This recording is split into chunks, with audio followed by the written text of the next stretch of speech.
여러분, 지난 한 주간 평안하셨습니까? 네, 저는 좀 특별한 한 주를 보냈습니다. 무엇보다 감사한 것은 우리 교우들께서 코로나에 감염됐을 때 어떤 고통을 겪게 되셨는지 알 수 있어서 참 감사했습니다. 오늘은 8월 15일입니다.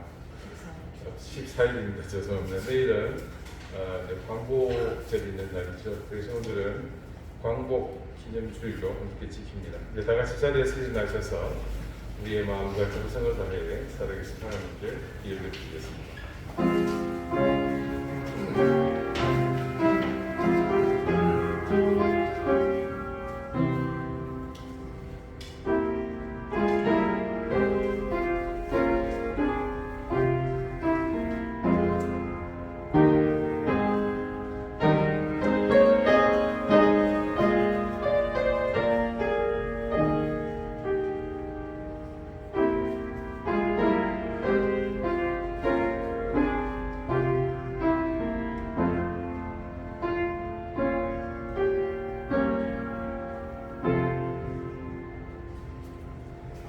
온 땅이여 여호와께 즐거운 찬송을 부를지어다. 기쁨으로 여호와를 섬기며 노래하면서 그의 앞에 나아갈지어다. 여호와가 우리 하나님이신 줄 너희는 알지어다. 그는 우리를 지으시니요 우리는 그의 것이니 그의 백성이요 그의 기르시는 양이로다. 아멘. 이 민족에게 광복의 은혜를 베푸신 하나님, 이 나라와 민족을 인도하신 하나님의 놀라우신 섭리와 경륜 앞에 감사와 찬양을 드립니다.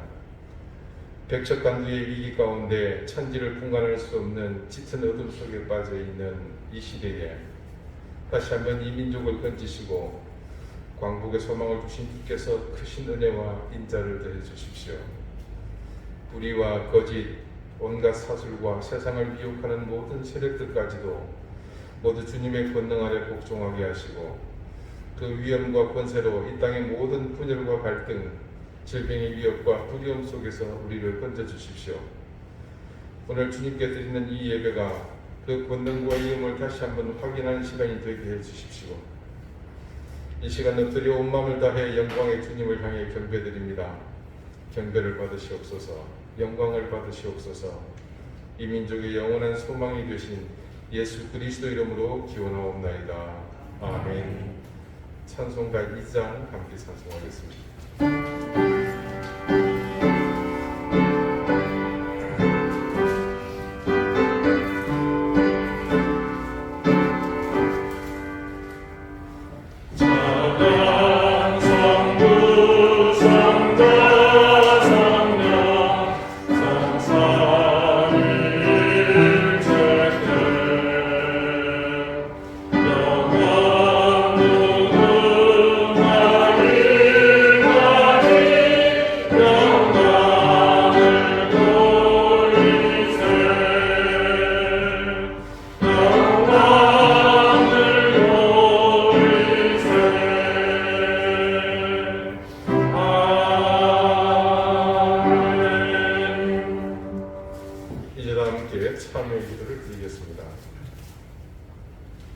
역사의 주관자 되신 하나님 아버지, 허리에 굵은 띠를 두르고 베옷을 걸치고 죄를 뒤집어 쓰는 심정으로 회개의 기도를 드립니다. 이 백성의 죄와 허물을 사해 주십시오. 위기 때 우리 민족을 구원하시고 생명의 길을 열어주시며 부흥과 성장의 은혜를 더해 주셨지만 배역한 이 민족은 감사를 잃었고 만족을 몰랐습니다. 당면한 우리의 사명과 감당해야 할 책임이 있음을 통감하지 못하고 분열하며 갈등 가운데 서로를 멸시하고 저주하며 모함하고 시기하며 살았습니다. 누구의 잘못도 누구의 허물도 아닌 우리 모두가 공범이요 선동자였고 앞장선 불의한 인생들이었습니다. 주님이 세우신 교회만이라도 이 깊은 어둠 속에서 빛을 내며 세상의 소금이 되어야 했지만 부패했고 무능했고 욕망에 뒤들린 불의한 삶의 일상이었기에 우리는 이 시대의 범죄 속에서 벗어나지 못했고 이 민족의 불의 가운데 함께 물들어가고 있었습니다. 주님, 우리의 죄를 용서해 주십시오. 열강을 탓하고 동족을 탓해본들 그 그것이 누구의 잘못도 아니라 우리 스스로의 허물임을 온전히 깨달았더리오니 주님, 이 민족을 불쌍히 여겨주십시오. 이 시간 머리 숙인 이 땅의 모든 교회와 그리스도인들의 허물을 사해 주십시오. 다시 우리가 희망이 되게 하시고 하나님의 인자와 자비의 통로가 되어 세상을 건지게 해 주십시오. 이제는 하나님과 나만이 아는 은밀한 죄를 생각하며 계속해서 침묵 가운데 참여의 기도를 드립니다.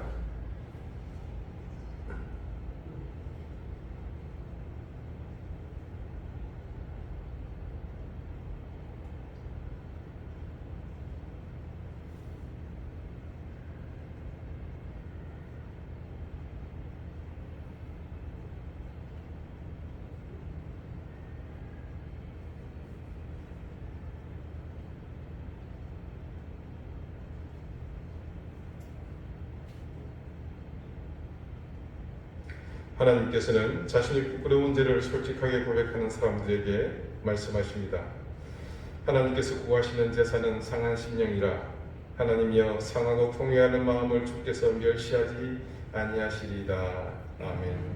이제는 사도신경으로 우리의 신앙을 고백하오니 나는 전능하신 아버지 하나님 천지의 창조주를 믿습니다. 나는 그의 유일하신 아들 우리 주 예수 그리스도를 믿습니다. 그는 성령으로 잉태되어 동정녀 마리아에게서 나시고 본디오 빌라도에게 고난을 받아 십자가에 못 박혀 죽으시고 장사된 지 사흘 만에 죽은 자 가운데서 다시 살아나셨으며 하늘에 오르시어 전능하신 아버지 하나님 우편에 앉아 계시다가 거기로부터 살아있는 자와 죽은 자를 심판하러 오십니다.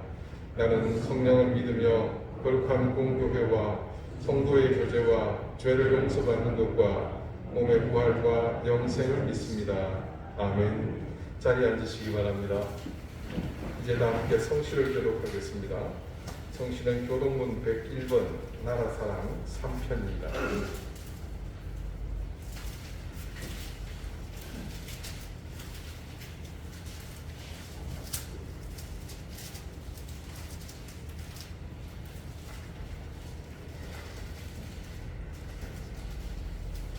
내가 여호와를 찬송하리니 그는 높고 영화로우시며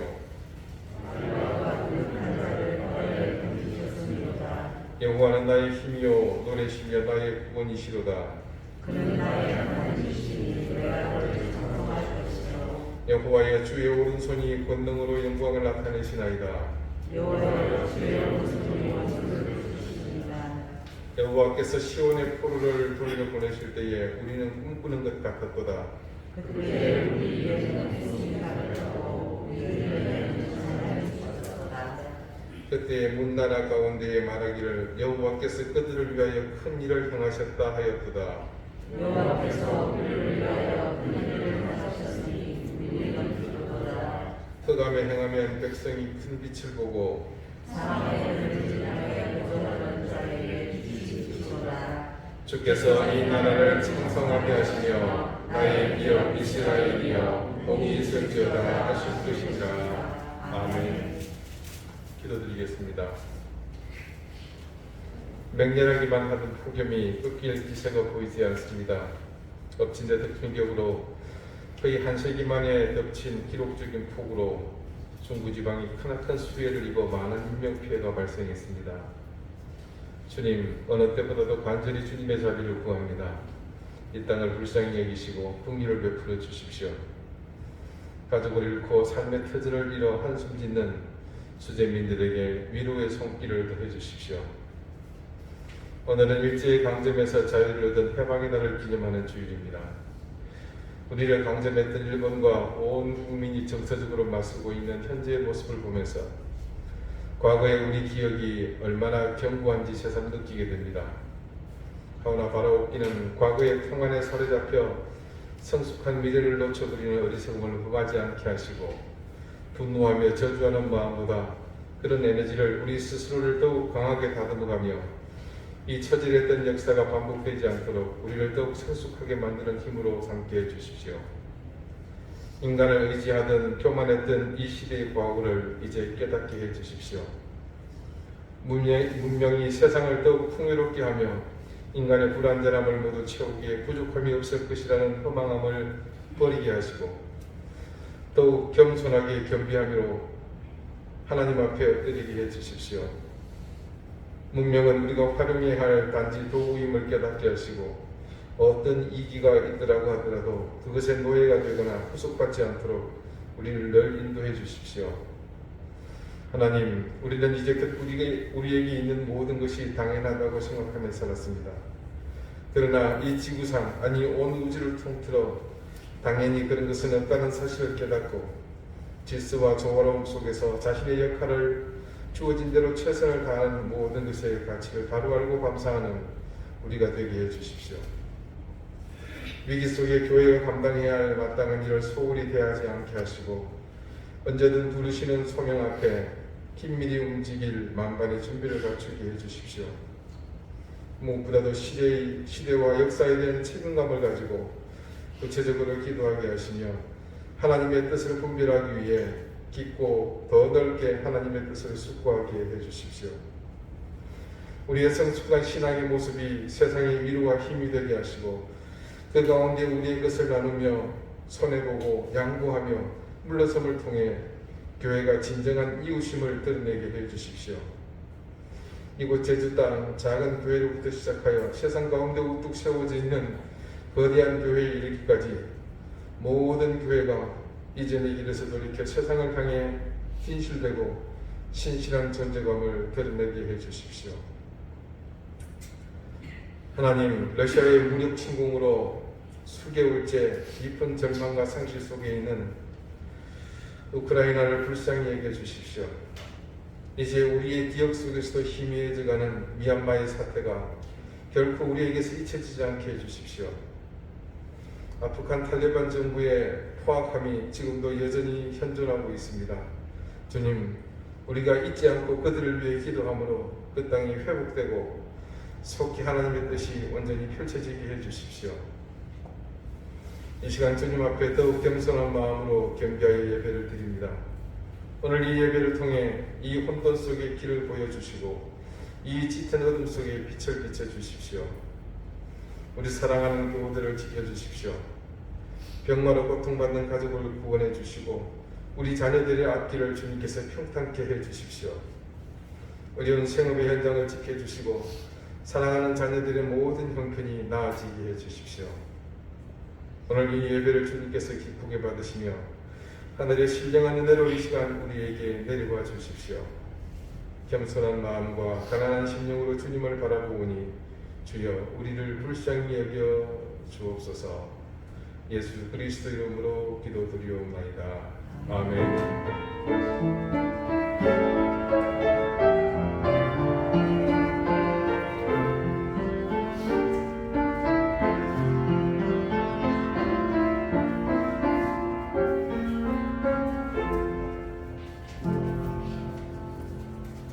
찬송가 10장 함께 찬송하겠습니다.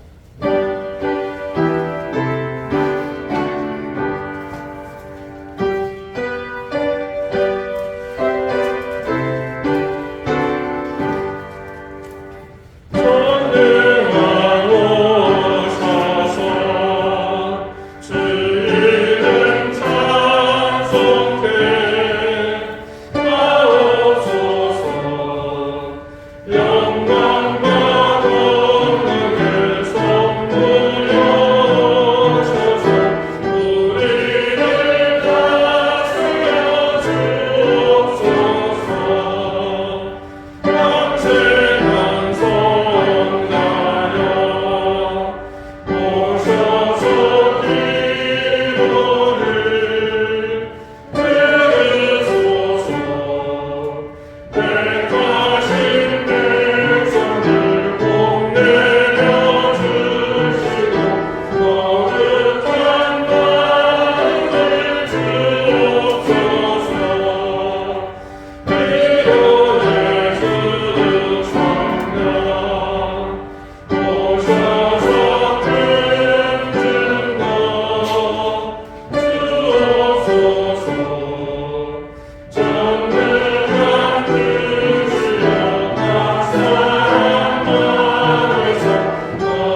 주시는 말씀은 구약성경 호세아 7장 4절에서 7절까지 말씀입니다. 구약 1262쪽입니다.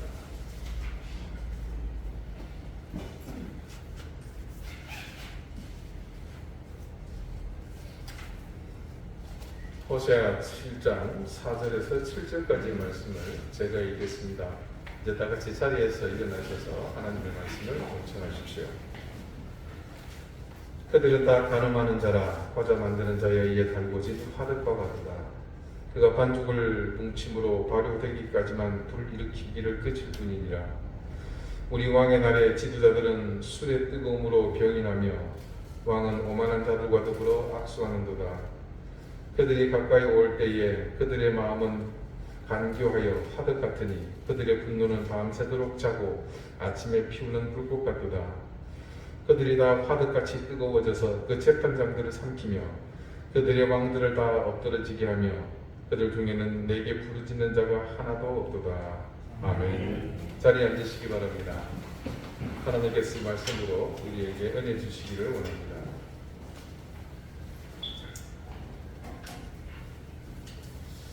울밑에선 봉숭아야 내 모양이 처량하다.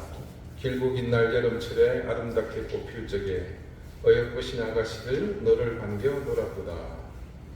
자, 이때 어여쁘신 아가씨들이 봉숭아를 반겨 뭘 하고 놀았겠습니까? 네, 그렇습니다. 손톱에 봉숭아 물을 들이고 놓으셨습니다. 잘 자란 봉숭아 꽃잎을 백반을 섞어 찧어 손톱에 바르고 비닐로 꽁꽁 싸고 하룻밤 정도 지나고 나면 비닐로 싼 부분이 손가락을 포함해서 온통 빨갛게 물듭니다. 그 손가락이야 설거지 몇 번 하고 씻고 나면 금세 지워지는데 이후에는 손톱에만 매니큐어를 바른 듯이 그렇게 붉은빛이 남게 됩니다.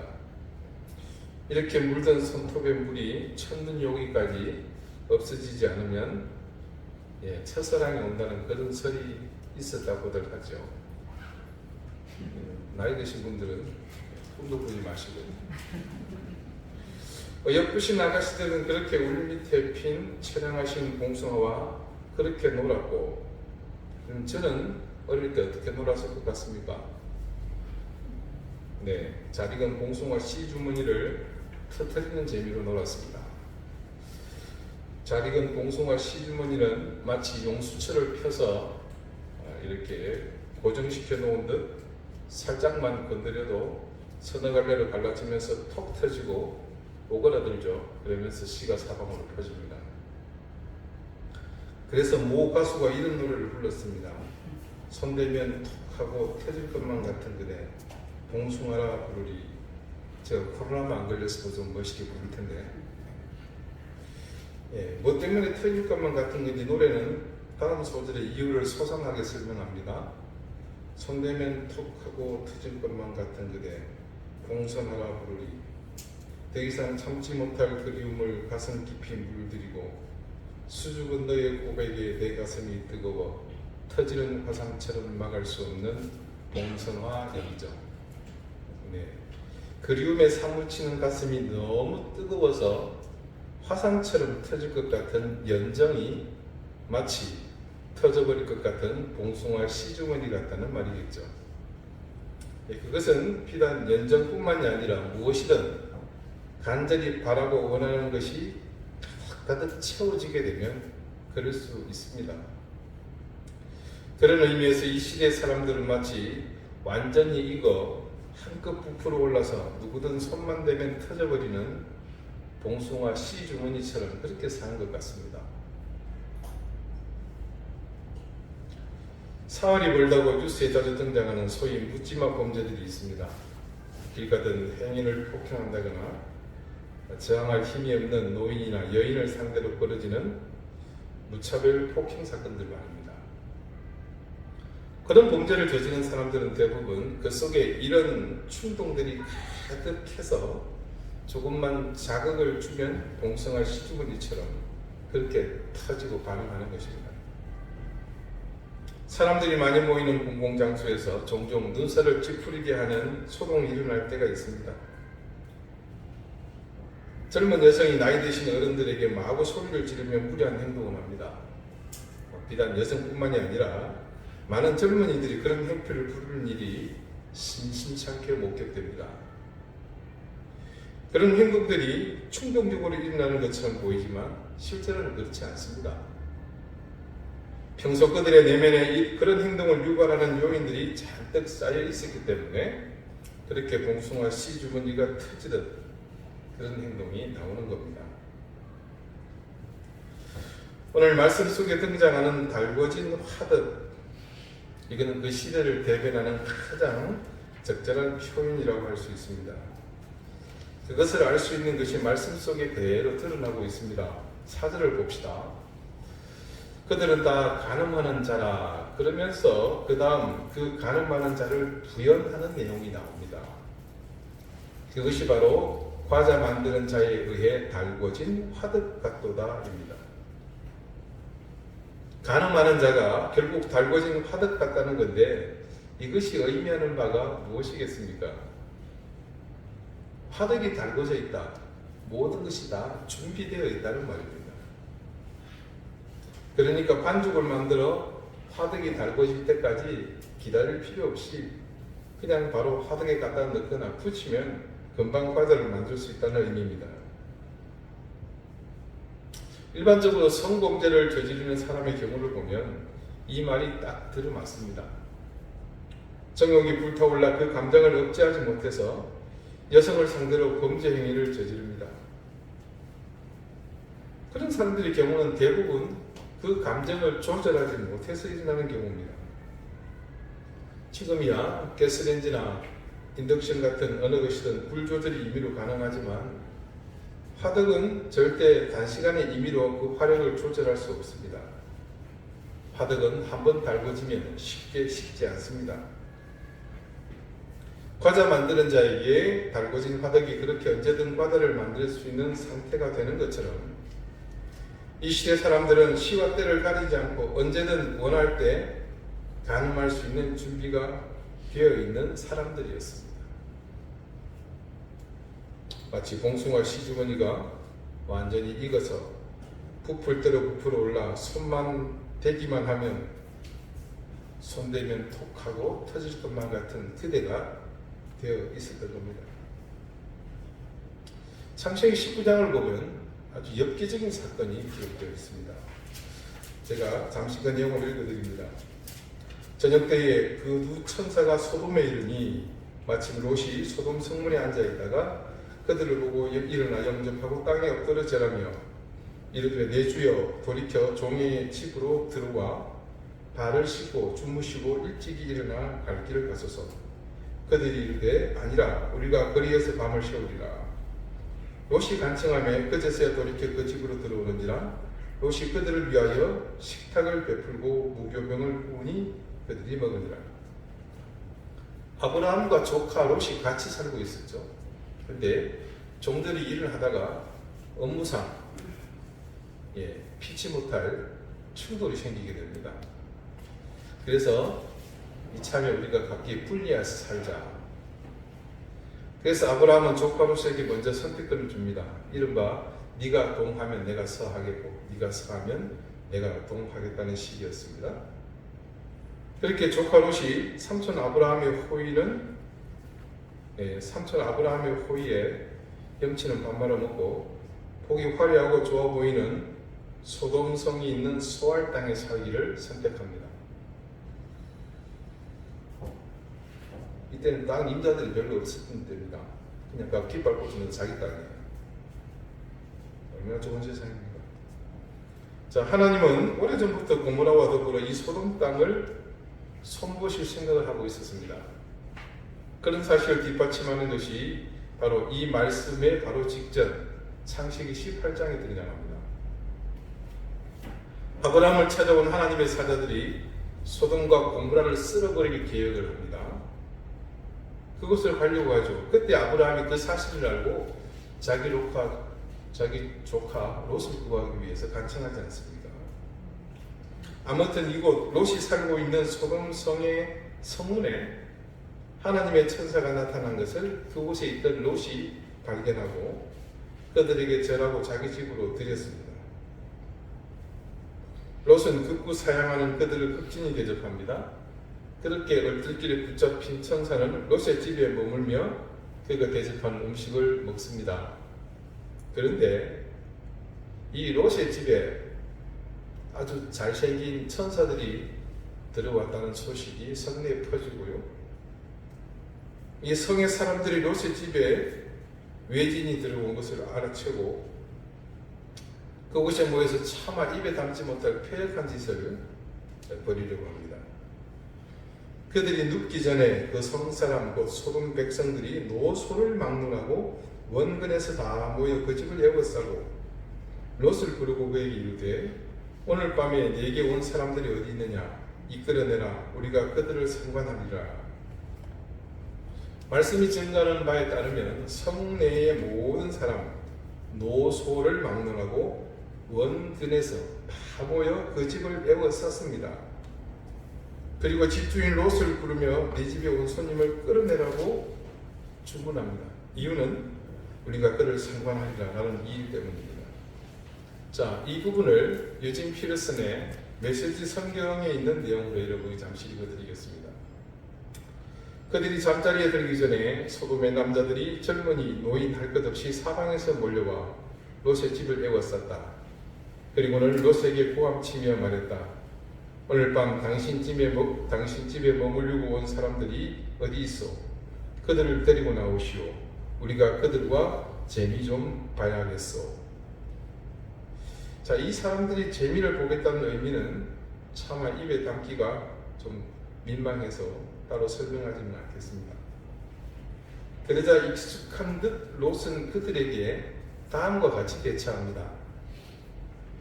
롯이 문 밖에 무리에게 나가서 뒤로 문을 닫고 이르되 청하노니 내 형제들아 이런 악을 행하지 말라. 내게 남자를 가까이 하지 아니한 두 딸이 있노라. 청하건대 내가 그들을 너희에게로 이끌어내리니 너희 눈에 좋을 대로 그들에게 행하고 이 사람들은 내 집에 들어왔은즉 이 사람들에게는 아무 일도 저지르지 말라.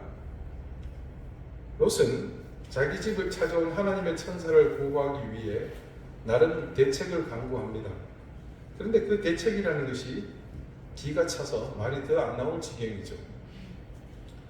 역시 메시지 성경에 기록된 내용으로 제가 읽어드립니다.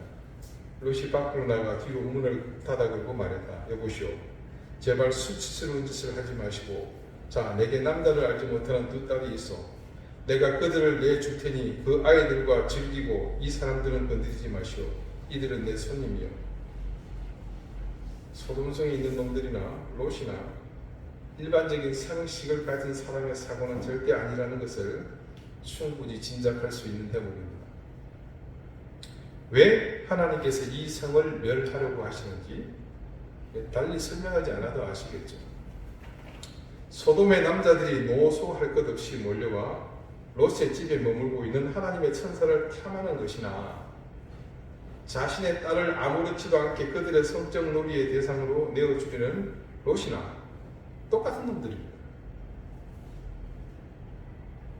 이 성의 사람들은 단적으로 드러난 것으로 알 수 있듯이 성적인 욕구가 충만할 대로 충만한 사람들이었습니다.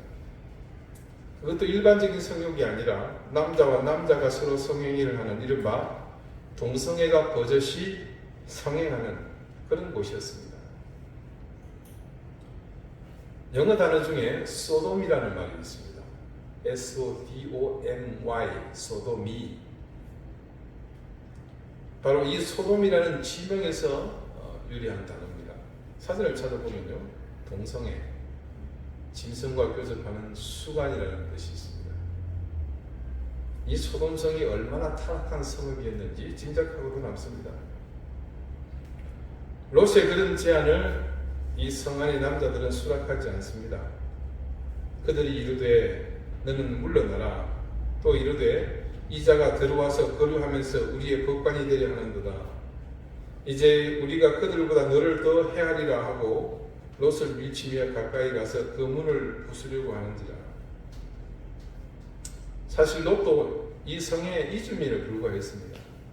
우리로 치면 육지 것이죠. 그들은 롯의 제안을 단박에 무시하고 더 강력하게 롯까지 위협합니다.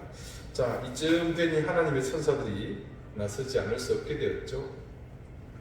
그 사람들이 손을 내밀어 롯을 집으로 끌어들이고 문을 닫고 문 밖에 무리를 대소를 막론하고 그 눈을 어둡게 하니 그들이 문을 찾느라고 헤매었더라.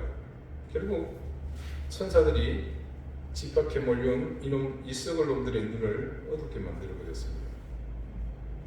그리고 천사들은 자신들이 이 성에 온 목적을 롯에게 소상히 말하고 떠납니다.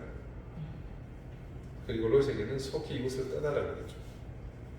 그 사람들이 롯에게 이르되 이 외에 네게 속한 자가 또 있느냐? 너의 사위나 자녀나 성중에 네게 속한 자들을 다 성 밖으로 이끌어내라. 그들에 대한 부르짖음이 여호와 앞에 크므로 여호와께서 이곳을 멸하시려고 우리를 보내신다니 우리가 멸하리라.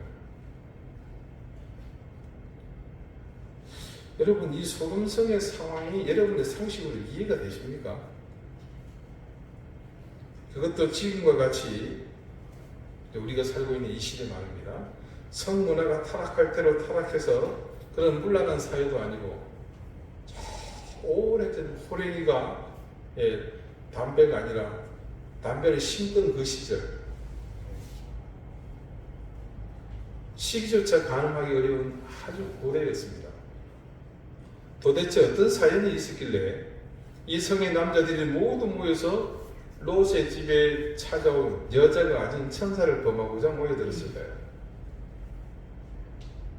이 롯의 집 앞에 모여든 사람들의 행태를 통해서 추정할 수 있는 몇 가지가 있습니다. 자, 이미 우리가 벌써 말씀을 드렸습니다만 이 성은 무엇보다도 성적으로 심각하게 대단히 매우 아주 많이 타락한 곳이었습니다. 일반적으로 남자들이 여인들을 탐하고 부정한 짓을 저지르는 것은 어느 시대나 있어 왔던 일입니다. 여기 말씀에서 정언하듯이 성의 사람들, 자, 죄송합니다만 당시 여성들은 사람 축에 못 들었죠. 이렇게 제외하고 남자들만 왔다는 얘기입니다.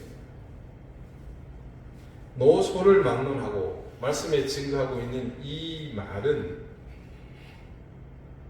나이가 많건 적건 상관없이 모두가 성적 욕망에 굶주려 있다는 것을 단적으로 드러낸 말입니다.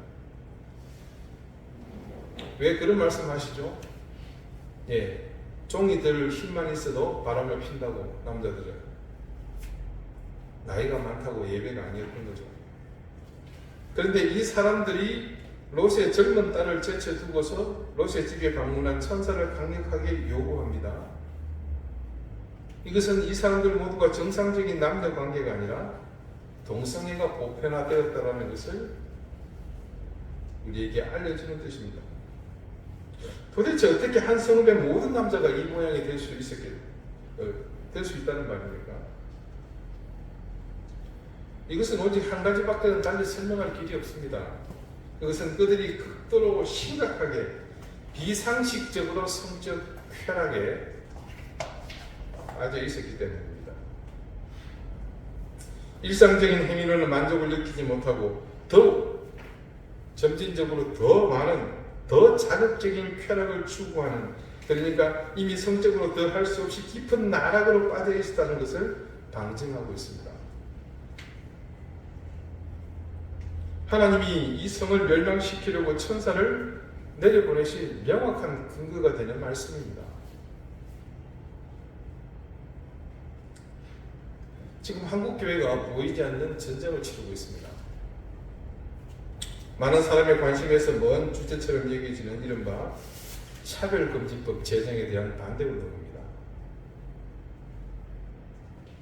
차별금지라는 것은 어떤 이유로도 반드시 지켜져야 할 일입니다. 그래서 우리나라의 헌법에는 그 근간에 이 차별금지에 대한 정신을 충분히 담고 있습니다. 다른 말로 해서 차별금지법을 따로 만들 이유가 없을 정도로 헌법은 이 정신을 충분히 녹여내고 있다는 말입니다. 그런데 일부 세력에 의해서 수년 전부터 집요하게 이것을 구체적 입법화하려는 시도가 있습니다. 교회가 이 사안에 대해서 연합하여 대처하고 있는 이유가 있습니다. 단지 장애인, 이주민, 남녀 차별 등의 보편적 차별에 대한 문제가 아니라 여기에 동성애를 합법화해서 이를 사회 보편의 가치로 자리잡게 하려는 시도가 함께 시행되고 있는 것이 중요한 쟁점입니다.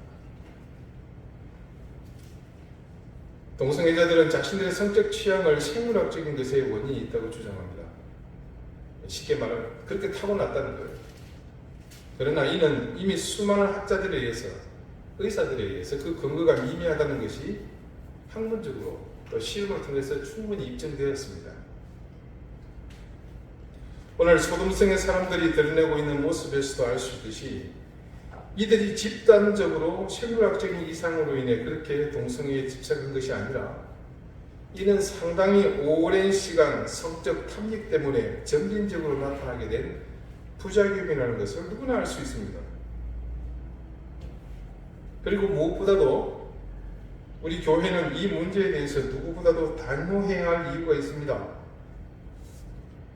이미 역사적으로 오래전부터 하나님의 말씀은 이것이 죄라는 것을 분명하게 못 받고 있습니다.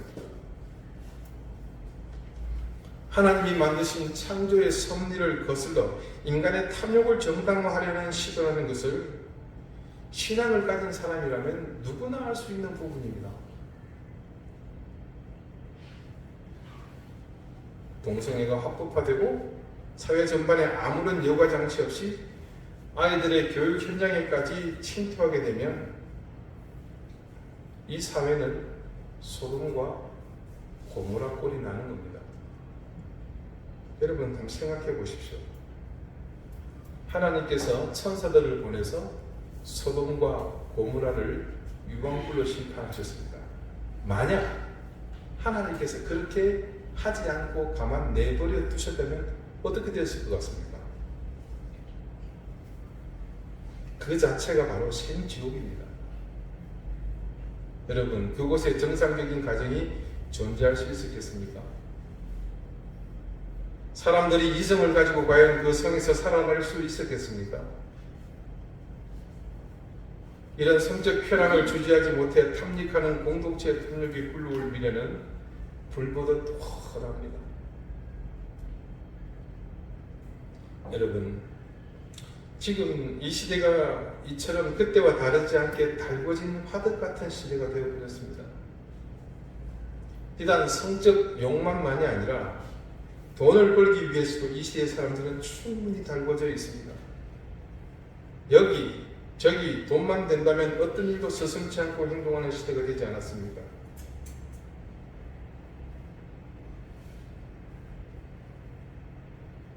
과거 이야기를 해서 죄송합니다만 이전에 위에 있을 때 교회에 보면 그 당시 교인들 중에 일부는 매주 모여서 특정 지역을 돌아다니는 사람들이 계셨습니다. 땅 보러 다니는 분들입니다. 왜요?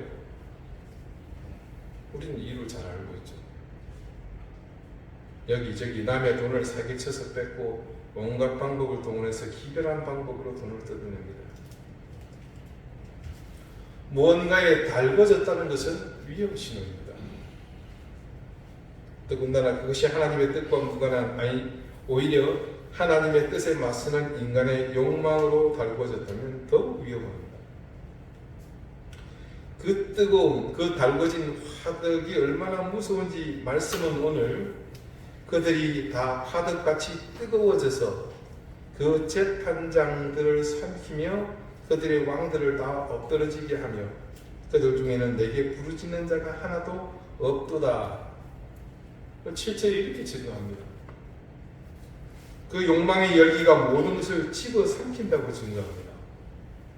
공정과 불의를 심판하는 재판장을 삼킬 뿐 아니라 심지어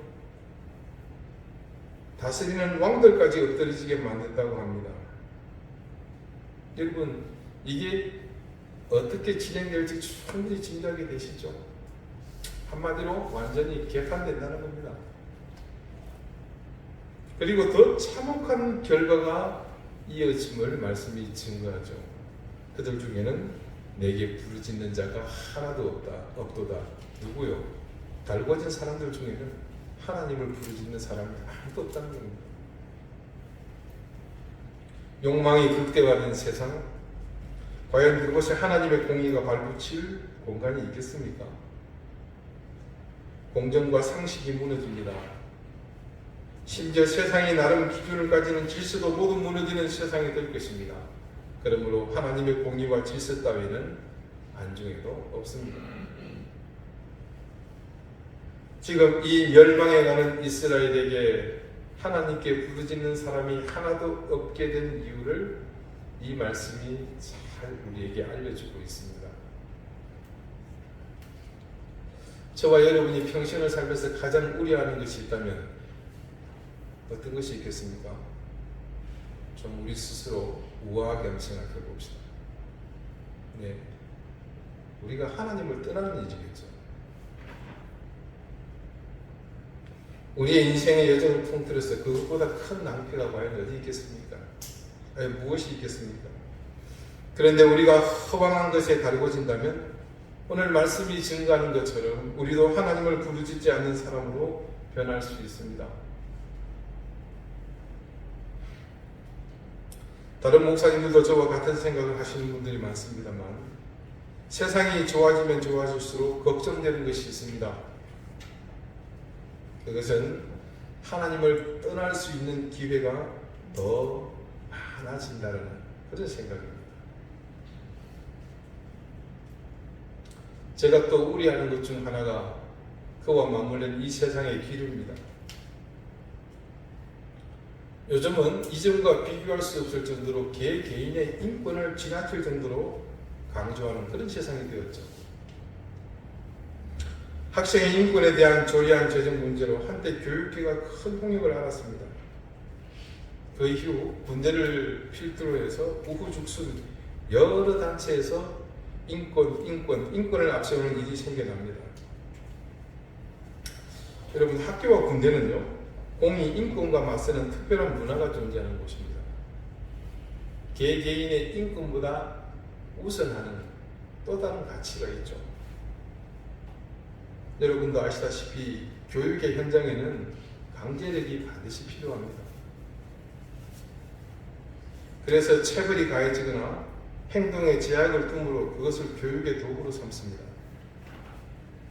그런데 학생의 인권만을 지나치게 주장하다 보니 학교 교육 현장이 망가지고 있습니다. 교권은 바닥을 치게 되고 교사들은 자신의 정체성에 큰 혼란을 겪게 됩니다. 여기 앉아 계신 분들, 학창시절에 여러분을 진심으로 사랑하고 이끌어 주셨던 그런 은사님들, 이제 우리나라 교육 현장에 은사라는 단어는 더 이상 쓸 자리가 없게 되었습니다. 군대도 마찬가지입니다. 군대는 인권에 앞서 군대의 전제 목적을 지키기 위해서 반드시 군기가 필요합니다. 이는 전시에 적을 맞아서 싸우는 본인의 목적을 위해서 필수 불가결한 것입니다. 그런데 언제부턴가 군대 내에서 병사 인권을 보호해야 한다는 그런 명분 때문에 상식적으로 용납할 수 없는 일이 자행되고 있습니다. 조금 전에 말씀드린 그 군기를 유지하는 힘, 계급에 따른 명령체계가 무너졌습니다. 이는 자칫 남북이 무력 충돌이나 전면전이 발발할 때 무너진 지휘체계 때문에 적을 향해 무력을 행사하는 이 군대의 기능을 전혀 할 수 없게 만듭니다. 그런데 그것보다 더 본질적인 문제가 있습니다. 하나님을 알지 못하는 사람에게 과도한 인권의 주장으로 인해서 인간의 존엄성에 대한 잘못된 이해가 생겨나는 그런 문제입니다. 우리 교우들께서는 인간의 본질에 대해서 너무 잘 알고 계십니다. 우리의 근본은 죄인이요 멸망할 수밖에 없는 존재입니다.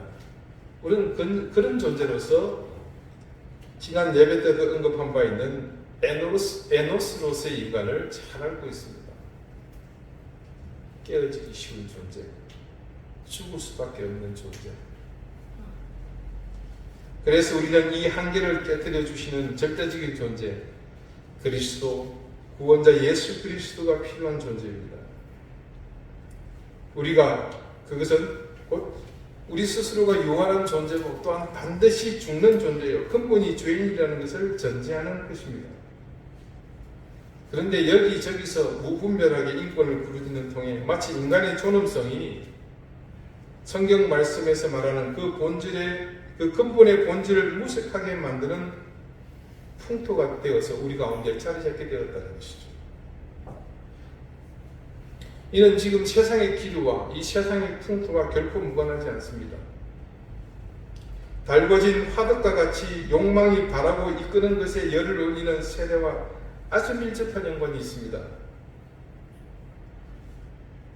그리고 이 연관성의 중요한 합일점, 그것이 지향하는 것, 그 주제는 바로 하나님을 대적하고 떠나는 것에 있습니다.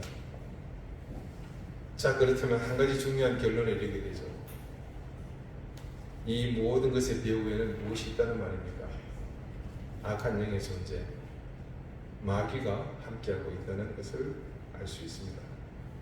여러분, 우리가 하나님을 향한 열심에 달궈지는 것이 아닌 우리 욕망을 이루는 것에 달궈지는 것은 결과적으로 이스라엘이 모두 하나님을 떠나게 되는 그때와 같은 모습으로 우리도 바뀔 수 있다는 겁니다. 호세아가 말하는 음란에 목말라 달궈진 화덕과 같이 뜨거워져서 하나님의 공의와 질서를 외면하고 하나님께 부르짖는 사람이 하나도 없는 그때와 같이 된다는 겁니다. 지금 우리는 과연 무엇에 달궈져 있을까요? 여러분 각자가 달궈진 이유와 목적이 그것이 무엇이 되었건 달궈진 그것이 바로 여러분의 인생이 됩니다. 그리고 그것이 곧 하나님과 여러분 사이를 정의할 것입니다. 우리의 인생을 뜨겁게 만드는 것이 무엇인지 정확히 진단합시다. 과연 그것이 지금 내 인생을 달굴 만한 가치가 있는 것인지 말씀을 앞에 두고서 냉철하게 판단합시다. 우리의 인생은 부지 중에 우리가 바라보는 곳을 향해 달궈지고 있습니다. 여러분의 인생이 호세아가 한탄하는 달궈진 화덕 같은 인생이 되지 않기를 간절히 바랍니다. 여러분을 뜨겁게 만드는 것이 어떤 것이든 그것이 하나님을 향하는 여러분의 시선과 같은 것을 바라보는지 매 순간 점검하시기 바랍니다. 그리고 그것이 욕망이 이끄는 것으로 달궈지도록 결코 내버려 두지 마십시오. 우리 인생을 돌아보면 수없이 많은 시간이 뭔가에 달궈진 흔적들로 가득합니다. 이제부터는 부지간이라도 멸망해 가고 있는 이 이스라엘과 같이 욕망으로 달궈지는 화덕이 되지 않도록 여러분의 인생이 거룩함으로 뜨거워지시기를 바랍니다. 기도드리시겠습니다. 하나님, 우리가 열망하고 몰입하는 것들은 언제나 우리를 뜨겁게 만듭니다. 오늘 우리는 이스라엘이 과자를 만드는 사람의 달궈진 화덕같이 욕망으로 뜨거워지지 않게 해주십시오. 하나님을 부르는 것이 우리의 인생에서 무엇보다 중요한 일이 되게 해주셔서 우리 스스로 인간의 본성을 바로 이해하여 허황한 꿈을 쫓지 않게 해주십시오. 우리의 인생이 주님으로 뜨거워지기를 원합니다. 하나님을 사랑하는 마음으로 달궈지기를 원합니다. 예수 그리스도 이름으로 기도드립니다. 아멘. 516장 함께 찬송하겠습니다.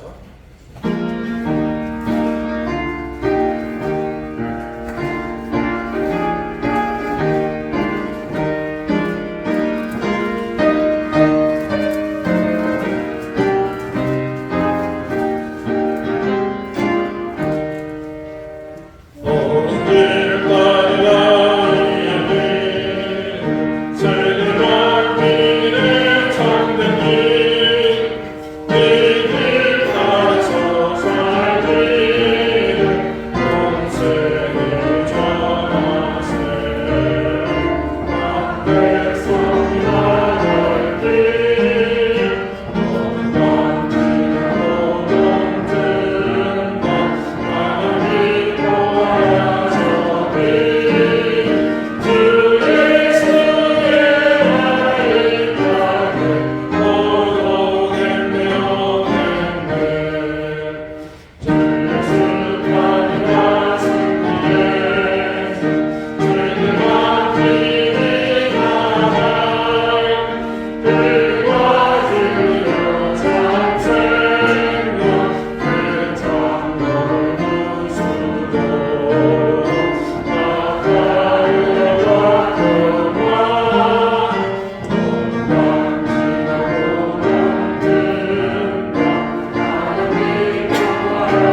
마음으로 감사한 마음으로 하나님께서 주신 것 중 일부를 구별하여 하나님 앞에 드립니다. 그것에 우리의 마음과 정성, 우리의 삶, 우리의 인생을 담아 함께 드리오니 주님 기쁘게 받아주십시오. 드린 손길을 기억하사 하늘의 신령한 은혜와 땅의 기름진 복을 더하시고 그 가정과 생업과 사랑하는 자녀들 가운데 하나님의 큰 은총이 늘 함께하도록 인도해 주십시오. 주님, 우리 교우들 가정의 형편을 살펴주시고 이 코로나에 끝나지 않은 전국 속에서 생업이 위협받지 않도록 지켜주시며 무엇보다도 가정의 화평함을 주시고 특별히 실고로 고통받고 있는 사랑하는 교우들에게 하나님께서 놀라운 치유의 역사를 맡겨주십시오.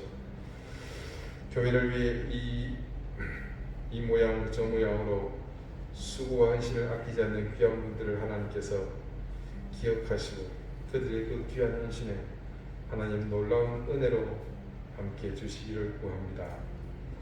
오늘 귀한 은혜를 주시면 감사드리오며 예수 그리스도 이름으로 도움 기도드립니다. 아멘. 교회 소식 알려드리겠습니다. 사명자반은 이번 주까지만 휴강하도록 하겠습니다. 지금 목상터 이런 걸 보니까 완전히 지금 끝난 것 같지가 않아서 그렇습니다. 모양이 궁금합니다. 우리 계속해서 환우들을 위해서 계속 기도해 주시기 부탁을 드리겠습니다. 오늘 우리 주세프님의 모친께서 우리가 많이 예배에 참석해 주셨고요. 또 저 에어컨 앞에 앉아 계신 제 여성분은 우리 서울 영락교에서 오신 손님이십니다. 네. 집중호우로 수해를 입어서 고통받는 이웃들을 위해서 계속 기도해 주시고요. 혹여 또 정부 차원에서 아니면 교회 차원에서 수재민들을 위해서 우리가 도와야 될 일이 있을 때는 여러분에게 통지를 하고 저희가 일에 참여하도록 그렇게 하겠습니다. 우크라이나와 미얀마, 아프가니스탄을 계속 기억하시고 여러분 그들을 위해서 기도해 주시기 바라겠습니다. 우리 다 함께 자리에서 일어나셔서 앞뒤 좌우에 계신 분들과 다정하게 인사를 나누시겠습니다. 54절 함께 찬송합니다.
이제는 예수 그리스도의 은혜와 하나님의 사랑과 성령의 교통하심이 호황된 영광에 달궈지는 아들이 아니라 하나님을 향해서 우리 인생이 뜨겁게 달궈지기를 소망하는 우리 사랑하는 방주교회 이든교회 모든 성도들과 저들의 가정과 생업 그리고 주신 귀한 자녀들 머리 위에 이제부터 영원토록 항상 함께 하시기를 간절히 축원하옵나이다.